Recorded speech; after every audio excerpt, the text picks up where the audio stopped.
አበበን ታውቀዋለህ እንዴ? አበበ እኮ ራሱም ሊሆን ይችላል ወንድሙም ሊሆን ይችላል። አበበ የትኛው አበበ? እንደዚህ አበበ። አረ ያ አበበ የት ነው የምታውቀው? ካርል ዩንግ ይሰኛል። ካርል ጉስታቭ ዩንግ ይሰኛል።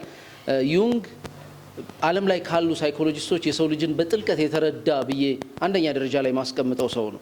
ሙሉን አፍርሰን እንስራው ካልን በሀገራችን ተቀያያሪ መንግስታት የሚሰሩትን ስህተት በቤተሰብ ደረጃ እንሰራዋለን ማለት ነው። አንድነት እዚህ ሀገር አንድ አይነት ትርጉም አለው የለውም? አንድ አይነት ትርጉም የለውም። አንዳንዱ አንድነት ሲባል ሁሉን ሁሉ አጥፍቶ አንድ አይነት መሆን ነው። ተጨቁኛለሁ የሚል ሰው ስልጣን ከሰጠው ጨቋኝ ነው የሚሆነው። እኔን ስፈልግ መሽቶ ደከመኝ፣ እንግዲህ እንጃ ወይ አልነበርኩም ወይም ጭምብል ነኝ። እነዚህ ነገሮች አዲስ ሆነው አይደለም እውነት ለመናገር። ነገር ግን በጥልቀት የሚያወራቸውም ሰው በጥልቀት የሚያውቃቸውም ሰው እምብዛም ስለሌለ ነው ዛሬ ለማንሳት የሞከርኩት። ምንድነው ሀሳቡ? በአንድ ሳይኮሎጂስት አለ፣ ስዊዘርላንዳዊ ሳይኮሎጂስት ነው። ምናልባት ከኔ ስራዎች ጋር የምታውቁ ሰዎች ካላችሁ ስሙ አዲስ አይደለም እናንተ። ካርል ዩንግ ይሰኛል። ካርል ጉስታቭ ዩንግ ይሰኛል። ዩንግ ዓለም ላይ ካሉ ሳይኮሎጂስቶች የሰው ልጅን በጥልቀት የተረዳ ብዬ አንደኛ ደረጃ ላይ ማስቀምጠው ሰው ነው። አሁን ሀሳቦቹን ስናወራ በደንብ እንግባባለን ብዬ አስባለሁ። ከመሰረቱ ለማውራት እንዲመቸን አንዳንድ ሀሳቦቹን ላስተዋውቃችሁና እነሱን ወደኛ ሀገር አምጥተን እናወራቸዋለን። የመጀመሪያው ሀሳብ ዩንግ ሻዶ የሚለው ሀሳብ ነው። ሻዶ በአማርኛ ትርጉሙ ጥላ ነው። እኔ ስነ ልቦናዊ ጥላ እለዋለሁ። ጥላ ምንድን ነው? ፀሐይ ብርሃን እኛ ላይ ወይም የሆነ ቁስ ላይ ያርፍና ከጀርባው ብርሃኑ ማያገኘው ፓርት ምን ይሆናል? እኛን ሸፍነዋለን አይደል? ከጀርባው ጥላ ይሆናል ማለት ነው። which means ብርሃኑ የማያገኘው ንቁ የሆነው አይምሮ የማያገኘው ክፍል ጥላ ይባላል ማለት ነው፣ ይሸፈናል ማለት ነው። ጥላ ከስነ ልቦና ጋር ምን ያገናኘዋል ካልን በመጀመሪያ ለምሳሌ በልጅነታችን ወላጆቻችንና የአካባቢያችን ማህበረሰብ እኛ ላይ የሚፈጥረው ጥላ አለ። ከማንነታችን ማህበረሰቡ ያልፈለገውን ወዴት ይገፋብናል? ወደ ጀርባ ይገፋብናል። ለምሳሌ ወንድ ልጅ የማልቀስ መብት አለው የለውም? የማልቀስ መብት ሊኖረው አይገባል አይገባው አይደለ? ያንን ግን ምን ይባላል? ምን አትበል ይባላል፣ አታልቅስ ይባላል። የማልቀስ የምትለዋን ሀሳብ ወዴት ይገፋታል? ወደ ኋላ። ማልቀስ የለብኝም ይልና ይገፋታል። ያ ስሜቱን የማውጫ ቦዮች መሃል አንዱ ነው አይደል? ማዘን፣ ማልቀስ። ያ ምን ይባላል? ያ ቦይ ምን ይላል? ይቋጠራል፣ ይዘጋል ማለት ነው። ያ ቀስ ብሎ ምን ይላል ደግሞ? በማይሆን ሰዓት በአስቸጋሪ ጊዜ በማልቀስ ሊታለፍ የሚገባ ነገር ታምቆ በማይሆን ሰዓት ይፈነዳና ሰውየው ላይ የስነ ልቦና ምን ያመጣል ማለት ነው? ችግር ያመጣል።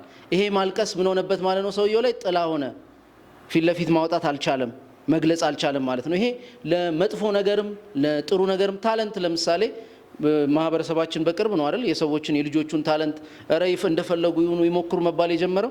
እኛ ስናድግ እንደዛ አልነበረም አይደል? ዘፋኝ መሆን የሚፈልግ ዘፋኝ መሆን መብት ነበረው። አዝማሪ ምናምን እየተባለ ጭራሽ የከሌ ልጅ አዝማሪ ሆነ ልታስብለኝ ነው እየተባለ ሰዓሊም ምንድነው የሚሞነጫጭረው? ይሞነጫጭራል፣ ትርጉም አይሰጠውም አይደል? እንዳይሰሩም የተደረጉ ሰዎች አሉ። ግን ለሌሎች ሰዎች መስጠት አለበት። ለሌሎች ሰዎች ካልሰጠ ያቺ ነገር ተቋጥራለች ማለት ነው። ምን ትሆናለች? በኋላ ላይ ህመም፣ ራሱን እንዳልሆነ ራሱን መሆን እንዳልቻለ እንዲሰማው ያደርጋል ማለት ነው። ግልጽ ነኝ አይደል እስካሁን? እሺ፣ ይሄ እንግዲህ ሻዶ የምንለው አንድ ሀሳብ ነው። ሌላ ሁለተኛ በጣም ጥልቅ የሆነ ሀሳብ ኮሌክቲቭ አንኮንሽስ፣ የጋራ ኢንቁ አእምሮ የሚለው አለ። አማርኛውም እንግሊዘኛውም አስቸጋሪ ነው። ሀሳቡን እንትን እንበለው። ኮሌክቲቭ አንኮንሽስ ማለት ምንድነው? ከማህበረሰባችን የምንወስደው ከምንኖርበት ማህበረሰብ የምንወስደው ሳይነገር፣ ለምሳሌ ለኢትዮጵያዊ እኔ በልጅነታችሁ ወይም አባቶቻችን በልጅነታቸው አንተ ጀግና መሆን አለብህ እያለ በቀን የቀኑ የሚነግራቸው ሰው አለ እንዴ? ጀግንነት እምቢባይነት ምናምን የሚነገር ነገር ነው። እዚህ አየሩ ላይ ያለ ነገር ነው። እዚህ አገር ውስጥ ስትኖር ተወልደ ስታድግ አየሩ ላይ የምታየው ነገር ነው። እምቢባይነት፣ መብትን አለማስነካት፣ ሰዎች ዝቅ አድርገው ሲያዩን አለመቀበል ምንድነው? ይሄ የማህበረሰቡ ስሪት ነው። ማንም አባቴ አልነገረኝም፣ ለአባቴም አባቱ የነገረው አይመስለኝም። ግልጽ ነው አይደል? የሆነ ሰዎችና ሀገራት ሲበደሉ ስናይ እንኳን ከተበደሉ ሀገራት ጎን ነው አይደል ምን ቆመው? ማንም ሀገር ይበደል ለምን? በደል ምን ስላልሆነ፣ ትክክል ስላልሆነ፣ በደልን የሚሸከም ስነ ልቦና ምን ስላላልን፣ ስላልወረስን። ይሄ ስነ ልቦና ከተወለድንበት ጊዜ አንስቶ አሁን ላይ እንደውም ሳይንሱ እንደዚህ ሻዶውና መሰል እንትኖች ወላጆችና ማህበረሰብ በጂን መልክ ራሱ ያስተላልፈዋል የሚል አዳዲስ ጥናት እያመጡ ነው። በእርግጥ የጂን እና የባዮሎጂ ብዙ ንባቡ ስለሌለኝ አልሄድኩበትም ሰፊ ጊዜ ስለሚፈልግ፣ ግን እንደዛ አይነት ማስረጃዎች ሁሉ እያመጡ ነው። አንድ ወላጅ አባት የራሱ ሲያድግ ያፈነው ጥላ የሆነበት ነገር አለ አይደል? ያ ነገር በጣም ተጽዕኖ ያደረገበት ከሆነ ምን ያደርገዋል? ያ ልጁ ላይ ያስተላልፈዋል ሁሉ የሚባል ሀሳብ አለ። ለምሳሌ የአሁን ዘመን ወጣቶች ነን፣ ልጆች ይኖሩናል ምናምን። እኔ እንዳደግኩት ልጄ አያድግም እንልና እኛ ወደዚህ ከሆነ ያደግነው ልጃችንን እናመጣና ሙሉ ለሙሉ ወዴት እንወስደዋለን? ወደዛ። ስለዚህ ልጃችን ደግሞ ይነሳና እኔ ባደግኩበትማ ልጅ አያድግም ይልና ወደዛ ወሰደ። ሌላ መንገድ ይሰራል ደግሞ እሱ ወደዛ በገባውና በተረዳው። which means ምን ያየዋል? ቆም ብሎ ማየት ያስፈልጋል በውስጡ። ለምሳሌ አባቶቻችን እኛን ያሳደጉበት መንገድ ላይ በጣም መልካም ነገሮች አሉ፣ ሊስተካከሉ የሚገባቸው ነገሮች አሉ። ሙሉን አፍርሰን እንስራው ካልን በሀገራችን ተቀያያሪ መንግስታት የሚሰሩትን ስህተት በቤተሰብ ደረጃ እንሰራዋለን ማለት ነው። ግልጽ ነው አይደል? አንዱ መንግስት ሲመጣ ከዚህ በፊት የነበረውን በሙሉ በዜሮ አባዙትና እኔን ተከተሉኝ ነው የሚለን። በዚህ መንገድ እኮ ረጅም ሄደናል፣ ኧረ ብዙ ርቀት ሄደናል፣ አይቻልም፣ በቃ በዛ ነው መንገዱ አይነት ሀሳብ ውስጥ እንገባለን ማለት ነው። ይሄ ኮሌክቲቭ አንኮንሽስ የሚባለው አካል የአይምሮ የስነ ልቦና ቅሪታ አካል ማለት ነው። ለምሳሌ በማህበረሰብ ደረጃ አሁን ቋንቋችን ስለመደበላለቁ ነው አይደል? ቅድም ያነሳ ነው ከቴዲ አፍሮ መነሻ አድርገን። ለምሳሌ ሰዎች ስለ አንድነት ሲያወሩ አንድነት እዚህ ሀገር አንድ አይነት ትርጉም አለው የለውም? አንድ አይነት ትርጉም የለውም። አንዳንዱ አንድነት ሲባል ሁሉን ሁሉ አጥፍቶ አንድ አይነት መሆን ነው አይደለም? ልዩነቱን በሙሉ ሰብሮ አጥፍቶ ገላግሎ አንድ አይነት መሆን ላይ ያደርሰዋል ወይም ይወስደዋል ማለት ነው። ነፃነት ከቦታ ቦታ ይለያያል ትርጉሙ። ቋንቋችን ምን ብሏል ማለት ነው? በሂደት ሳናውቀው ሳንረዳው ወይም ደግሞ በቂ ግንዛቤው ሳይኖረን ስለ ነፃነት እያወራን ቋንቋችን ይለያያል። ምሳሌ ልስጣችሁ። ከሆኑ ወዳጆቼ ጋር ባልና ሚስት ለማስታረቅ ሄድን። እያወራናቸው እንዴት እናወራቸው ምናምን ሲባል መጀመሪያማ በነፃነት እንዲያወሩ ለየብቻ እናወራቸው ተባለ። ያው ቅድሚያ ለሴት በሚል ሚስየው መጣች፣ አወራናት። እኔ አላቃቸውም ሁለቱን። ከወዳጆቼ ጋር አብሬ አረና አንተ አትሊስት እንደው ሳይኮሎጂው ምናምን ብለውኝ ነው ዝም ብዬ ሄድኩት። እሷ አውርታ ስትጨርስ የሆነ ነገር ግራ ስለገባኝ ጠየቅኳት። ላንቺ ግን ትዳር ማለት ምን ማለት ነው? መለሰችልኝ። የባል ስራ በትዳር ውስጥ የባል ቦታ ምንድን ነው? የባል ተግባር ምንድን ነው ብዬ ጠየቅኳት። መለሰችልኝ። ከመለሰችልኝ በኋላ ምን አልኳት? ኦኬ፣ ስለዚህ እሱ እያስቸገረሽ ያለው እንደዚህ እያደረገ ነው? አዎ ትላለች። እንደዚህ እያደረገ ነው? አዎ ትላለች። ምንድነው ያደረኩት? እሷ የነገረችኝን ገለበጥኩና ነገርኳት ማለት ነው። ከዛ ባልየውም ሲገባና አውርቶ ሲጨርስ አረ ቅድሙን ጥያቄ እሱንም ጠይቀው አሉን። እሱንም ጠየቅ ነው። ትርጉማቸው ምንድነው? አንድ አይነት አይደለም። እሱ ለሚስት ያለው ትርጉምና እሷ ለሚስት ያላት ትርጉም፣ እሱ ለባል ያለው ትርጉምና እሱ ለባል ያለው ትርጉም የተለያየ ነው። ስለዚህ ትርጉሙ አንድ አይነት ካልሆነ መግባባት የሚባለው ነገር ሊመጣ ይችላል፣ ልዩነት አለው ማለት ነው። ኮሌክቲቭ አንኮንሽስ የሚፈጥረው እሱን ነው። በደንብ እንድንረዳው ሀሳቡን እንትን ለማለት እንዲያግዘን የተለያዩ ማህበረሰቦች አጋጣሚ ኮሌክቲቭ አንኮንሽስ የሚለውን ጥናት ሳጠና በቤተሰብም ስለሚቀርበኝም ሰሜን ሸዋ የሚባለውን አካባቢ ያለውን አንኮንሽስ ኮሌክቲቭ አንኮንሽስ የሆነው ሜንታሊቲ ለማጥናት ነው የሞከርኩት። እዛ አካባቢ ያለው ሜንታሊቲ በጣም በሚገርም ሁኔታ በጣም በገረመኝ ሁኔታ የሆኑ ለየት አንደኛ የአዲስ አበባ ራሱ የሰራው የዚህ አካባቢ የሸዋ የምንለው ሜንታሊቲ ነው አይደል? አዲስ አበባ የሸዋ አካል እንደመሆኗ አካባቢው ላይ ምን አይነት ነገሮች አየን? ለምሳሌ አንድ ሰው ሄዳችሁ ወደዛ አብዛኛው አካባቢ መንገድ ላይ ያገኛችሁትን ሰው ፈልጋችሁ እናንተ አበበን ታውቀዋለህ እንዴ? አበበ እኮ ራሱም ሊሆን ይችላል ወንድሙም ሊሆን ይችላል። አበበ የትኛው አበበ? እንደዚህ አበበ። አረ ያ አበበ የት ነው የምታውቀው? እንዴት ነው የምትተዋወቁት? ለምን ፈልገው ነው የሚለውን ነገር ሲጨርስ ነው ምናልባት እኔ ነኝ አበበ ሊላችሁ ይችላል። ወንድሜ ነው አበበ ሊላችሁ ይችላል። ይሄኛው ነው እኮ የሱ ሱቄ ነው ሊላችሁ ይችላል። ግልጽ ነው አይደል? ይሄ የማህበረሰቡ ምንድነው ማለት ነው? ስነ ልቦና እንግዳ ነው። ይሄ ሰውዬ ጸጉረ ልውጥ ነው። የሆነ ሰው ፈልጓል። ለምንድን ነው የፈለገው? ለምንም ሊፈልገው ይችላል አይደል? ደም ሊመልስ ሊሆን ይችላል የሚፈልገው፣ ለሌላ ጉዳይ ሊሆን ይችላል የሚፈልገው። መጀመሪያ ግን ምን ማድረግ ይፈልጋል? ማጣራት ይፈልጋል። ይሄ አካባቢው ላይ ያለ ሌላ ቦታ ብዙ ጊዜ የማታገኙት ሜንታሊቲ ነው። ለልጆች ሰው ሲመጣባችሁ እንደዚህ ማን ነው ምናምን በሉ አይባልም። በቃ እያየ ታድጋለህ። ውስጥ ነው የምታገኘው ጉዳዩ። የአገር ፍቅር ተሰብከህ ምናምን አይደለም። ኦልሬዲ አግኝተው ነው። የሆነ ሙዚቃ ሲመጣ ወኔ ምናምን ይመጣል። ከየት እንደመጣ አታውቅም። ሀገሬን ትቻለሁ ያሉ ሰዎች ሁሉ የሆነ አሪፍ የሀገር ሙዚቃ ሲመጣ ይመለሳል። አይቀርማ የሆነ ስሩ ኦር እንትኑ የተነሱበት መሰረቱ አይፈርስም ማለት ነው። ሶ ይሄ ስነ ልቦና እንደየአካባቢው ይለያያል ማለት ነው። ነገሮችን የምንተረጉምበት ይሄን ስነ ልቦና ለመረዳት 4 ኤሌመንቶች አሉ። አንደኛው ትውስታ ነው፣ የማህበረሰቡ ታሪክ ማለት ነው። የማህበረሰቡ ያለፈው ያሳለፈው ታሪክ የመጣንበት ማህበረሰቡ የመጣበት መንገድ ማህበረሰቡ ምን ያደርገዋል? ይቀርጸዋል፣ ሼፕ ያደርገዋል ማለት ነው። ሁለተኛው ሲምቦል ነው፣ ምልክት ነው። ማህበረሰብ ብዙ ምልክት አለው። አለባበስ ምልክት ነው፣ ሰንደቅ ዓላማ ምልክት ነው። ለነገሮች የሚሰጡት አባት፣ እናት፣ ሽማግሌ ምናምን ምልክት ናቸው፣ ምልክቶች ናቸው። ሶ የሆነ ነገር ያን ምልክት ተከትሎ ሰዎች ምን ይላሉ? እንትን ይላሉ። የሆነ አካባቢ ምን አይነት ምልክት አይቻሉ ለየት ያለ አንድ ሰው ምናልባትም የሰው ሚስት የራሱ ሚስት ያልሆነች ሴት ጋር ከገባ ከውጪ ከዘራውን አስቀምጦ ነው የሚገባው። ባልየው ድንገት ቢመጣ እንኳን ከዘራው የማን እንደሆነ ያውቃል። አይቶ ምን ይላል? ይመለሳል። ችግር ውስጥ ናቸው። ኦሬዲ ጸቡ ይቀጥላል። በዛ ሰዓት ግን አያቋርጠውም ይሁን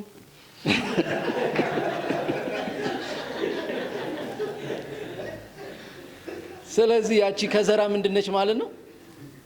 ምልክት ነች። ዱላቸው ምልክታቸው ነው አይደል? መሳሪያ ምልክት ነው። ብዙ ነገር ምልክቶች አሉ። የየማህበረሰቡ ምልክት ደግሞ አንድ አይነት ነው አይደለም። አለባበስ፣ ቀለም ከቀለም ምርጫ አንፃር ጋሞ በ5 ዓመት አካባቢ ቆይቼበታለሁ። የሚመርጧቸው ቀለሞች ለምሳሌ አንድ ሰው ድምጹን ዝቅ አድርጎ ካወራ በጋሞ ምልክትነቱ ሰውየው ይዋሸ ነው ማለት ነው። ግልጽ ነው። ድምጽ ዝቅ ተደርጎ ምን አይባልም አይወራም። እኔ እና እሱ እዚህ ጋር ቁጭ ብለን ጮክ አድርገን ነው የምናወራው እዚህ ጋር እስኪሰማ ድረስ። ማን ደስ ይበለው ብለን ነው ድምጻችን ዝቅ የምናደርገው። ግልጽ ነው አይደል? ምልክቱ ምልክት ነው ማለት ነው። ሶስተኛ ላይ የምናነሳው ቫልዩ ነው፣ ዋጋ። የነገሮች ዋጋ ምንድነው? የሀገር ዋጋ ምንድነው? የህዝብ ዋጋ ምንድነው? የባል፣ የሚስት፣ የሰላም፣ የጦርነት፣ የቦታ፣ የድንበር። አዲስ አበባ በጣም በሚገርም ሁኔታ የሁሉ ቤት ሲፈርስ ከጥቂት ዓመታት በፊት ኢትዮጵያ ውስጥ በተለይ በነበረው በሰሜኑ ሜንታሊቲ 2 እርምጃ ድንበር ገፋብኝ ብሎ ምንገዳደል ህዝቦች አንመስል። ግልጽ ነው አይደል? አሁን አዲስ አበባ ላይ ያለው ሜንታሊቲ ለቦታ ለምናምን ያለው ዋጋና አመለካከት በፊት በነበረበት አይደለም። ከተማያዊ ሞደርን ያው ህግ እንትን እናቃለን። ሰሜን ሸዋ እስከ ቅርብ ጊዜ ድረስ ዳኞች በስንት ፌደራል የተከበቡ አይደል የሚወጡት የሚገቡት ስለፈረደባቸው ብቻ። እንዴት የኔን መሬት አሳልፈው ለሱ ይሰጣል? ህግ ነው እኮ። ግን እዛ ይሰራል አይሰራም ሌላ ነገር ነው። ዋጋ የሚባለው ነገር ከቦታ ቦታ ይሄ ዳኛ የሚባለው ነገር ሽማግሌ ቢሆን እኮ አይናገረውም አይደል? ሽማግሌ ይገደላል እንዴ? በቃ የማህበረሰቡ ጠላት የሆነ ሰው መሆን የፈለገ ሰው ካልሆነ በስተቀር ሽማግሌ ጫፉን ፈረደብኝ ብሎ ጫፉ አይነካም። ሙሉ አገሩ ነው የሚያሳድደው። ዳኛ ግን በዛ ቦታ ላይ ሽማግሌ ተብሎ ገና ምን አላገኘም ማለት ነው፣ ተቀባይነት አላገኘም። አሁን ላይ ቢያንስ ለውጥ ነበር። አሁን ደግሞ እስቲ ኢንሻአላህ ሌላ ትርጉም ነው። ቅድም ትንሽ አንስተነዋል ይመስለኛል። በጣም ሰፊ ልዩነት ያለን ነገር የትርጉም ጉዳይ ነው። ትርጉም ከግላዊ ህይወታችን አንስቶ እስከ ማህበራዊ ህይወታችን በጣም ሰፊ ቦታ ያለው ነገር ነው። ግላዊ ትርጉም ስል ቀለል አድርገን ምሳሌ ለመስጠት ያክል ለእያንዳንዱ ነገር ትርጉም እንሰጣለን። የሰው ልጅ ሚኒንግ ሰጪ እንስሳ ነው፣ ትርጉም ሰጪ ነው። ትርጉሙ ደግሞ ከስቶሪ ጋር ይያያዛል፣ ከምን ጋር ይያያዛል፣ ከተለያየ ነገር ጋር ይያያዛል። ለምሳሌ የሆነ ሰው የሆነ ነገር አልቀናውም፣ የሆነ ቀን ሞክሮ ለመጀመሪያ ጊዜ፣ ከዛ በኋላ 2 ቀንቶት በሶስተኛው ባይቀናው ይሄ ነገር አይቀናኝም ማለት ነው። ከዛ 2 የዘለለ ባይቀናው የቀናውን ሰዓት ይቆጥራል አይቆጥርም? ይሄ ነገር አይቀናኝም። ታክሲ አይቀናኝም የሚሉ ሰዎች አሉ አይደል? በተቃራኒው ደግሞ ታክሲ ይቀናኛል የሚሉ ሰዎች አሉ። አሁን ይሄ ምንድነው? ትርጉም በስነ ልቦና ደረጃ ወደ ምን ያድጋል? መጀመሪያ ትርጉም ነው። ከትርጉም ወደ ምን ያድጋል? ወደ ኤክስፔሪየንስ። ከኤክስፔሪየንስ ወደ ምን ያድጋል? ወደ እምነት። ከእምነት ወደ ምን ያድጋል? ወደ ማንነት ያድጋል ማለት ነው። የማንነታችን ቀስ እየተባለ የሚሰራው ተራ አድርገን በምንሰጣቸው ነገሮች ነው። ግልጽ ነው አይደል? ለምሳሌ ሰዎች ለምን ሰው ሱስ አይጀምርም? ልክ ሱስ ሲጀምር ለሱሱ የሰጠው ትርጉም ከሱሱ ይወጣል ወይስ አይወጣም? ለምሳሌ እኔ እንደ ስነ ልቦና ለምሳሌ የሆነ ሰው ሲጋራ ያጨሳል። ሲጋራ ላንተ ምንድነው ስለው የሚሰጠኝ ትርጉም የሰውዬ ለማቆም ምን ያክል ጊዜ ይፈጅበታል የሚለውን ራፍ ኤስቲሜሽን ይሰጠኛል። ወይ ደግሞ አንተ ተወው በቃ አንተ ከሱ ጋር ኦሬዲ ተሰፍታል ብትተው የሆነ ነገር ተቦጭቆ ነው የሚሄደው ተስማምታችሁ ተቻችላችሁ ኑሩ ልትሉት የምትችሉት ሰው አለ። ኦሬዲ መጀመሪያ ወይ ምኑን መቀየር አለበት ትርጉሙ። የውሸት ደግሞ አይቀየርም አይደል? ምን ይፈልጋል? የመጀመሪያውን እንዳመንነው ሁለተኛውን ምን ማለት አለብን? ማመን አለብን። እና እጅግ በጣም የተለየ ነው። አራተኛና መጨረሻ ላይ ባነሳው ደስ የሚለኝ አምስተኛ ነው መሰለኝ ግን እይታ ነው። ለነገሮች ያሉን እይታዎች፣ ለጉዳዮች ያሉን እይታዎች እጅግ በጣም የተለያየ ነው። እሱን ማመንና መቀበል በጣም ይቸግረናል። ግልጽ ነው። ለምሳሌ ቴዲ አፍሮ ኢትዮጵያን የሚያይበት መንገድ እኔ ከማይበት መንገድ አንድ አይነት አይደለም። ኦሪዮን ሰው ከሚያይበት መንገድ አንድ አይነት አይደለም። ግን ያ ምንድን ነው? እይታ ነው። እይታውን ምን ማለት መቻል አለብኝ? ማክበር መቻል አለብኝ። ብዙ ጊዜ ያለው ትልቁ ችግር ምንድን ነው? እይታ እውነት ነው ብለን እንቀበላለን። ይሄ ለምሳሌ አንድ ሰው የኔ እይታ ልክ ነው፣ እኔ እውነት ነኝ፣ እኔ ልክ ነኝ ካለ እንደዚህ አይነት ሰው ስልጣን መስጠት አያስፈልግም። ለምን? ያንተን ሀሳብ ይቀበላል አይቀበልም? የሱ እይታ ብቻ ነው ልክ፣ የሱ እይታ ብቻ ነው ለሀገር እንትን ሰዎችን ነፃ ካላወጣዋችሁ ብሎ ለምሳሌ የሚጀምር እንትን የዛሬ ነፃ አውጪ የነገ አምባገነን የነገ ጨቋኝ ይሆናል ማለት ነው። ግልጽ ነው አይደል? እይታው ነገሩን እንትኑን ይገለብጠዋል። ሳይኮሎጂካሊ የአድፋጭነት መንፈስ ያመጣል። ለምሳሌ ተጨቁኛለሁ የሚል ሰው ስልጣን ከሰጠው ጨቋኝ ነው የሚሆነው። ለምን? የተደረገበትም መልሶ ምንድነው ማድረግ ነው። ግለሰቦች ከዚህ ነፃ የመውጣት አቅሙ አላቸው፣ ግለሰቦች በግላቸው። ማህበረሰብ ግን ነፃ ለመውጣት ነፃ የወጡ ግለሰቦች እየመሩት የሆነ ያክል 10 ዓመታት ይፈጃል። ግልጽ ነው አይደል? ሲንጋፖር ትልቅ ሀገር ነች፣ ብዙ ጊዜ ምሳሌ ተደርጋ ትጠራለች። መሪያቸው በመሃላቸው ያነበረውን ልዩነት እንደኛ ሀገር ያለው ልዩነት ለማብረድ እና ለማስተካከል ብዙ ዓመታት ፈጅቶበታል። ብዙ ያልታሰቡ ራዲካል የሆኑ ነገሮችን መስራት አስፈልጎታል።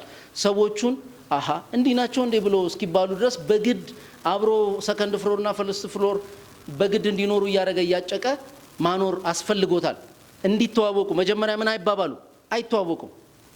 አይምሯቸው ውስጥ ያለውን ሰው ነው የሚጠሉት እንጂ ሰውየውን በአካል ምን አይሉትም፣ አያውቁትም፣ አያገኙትም። የተነገራቸው የተሰጣቸው መልክ እንትን ያለው ቅርጽ አለ። በተለይ አሁን ዩኒቨርሲቲዎች ሰዎች ሲጓጓዙ እንዴ ይሄ ማህበረሰብ እንዲህ ነው የሄደበትን ዩኒቨርሲቲ ማህበረሰብ የሚኮንን ሰው ገጥሞኝ አያውቅም። ለምን? ሄዶ ምን ብሎታል?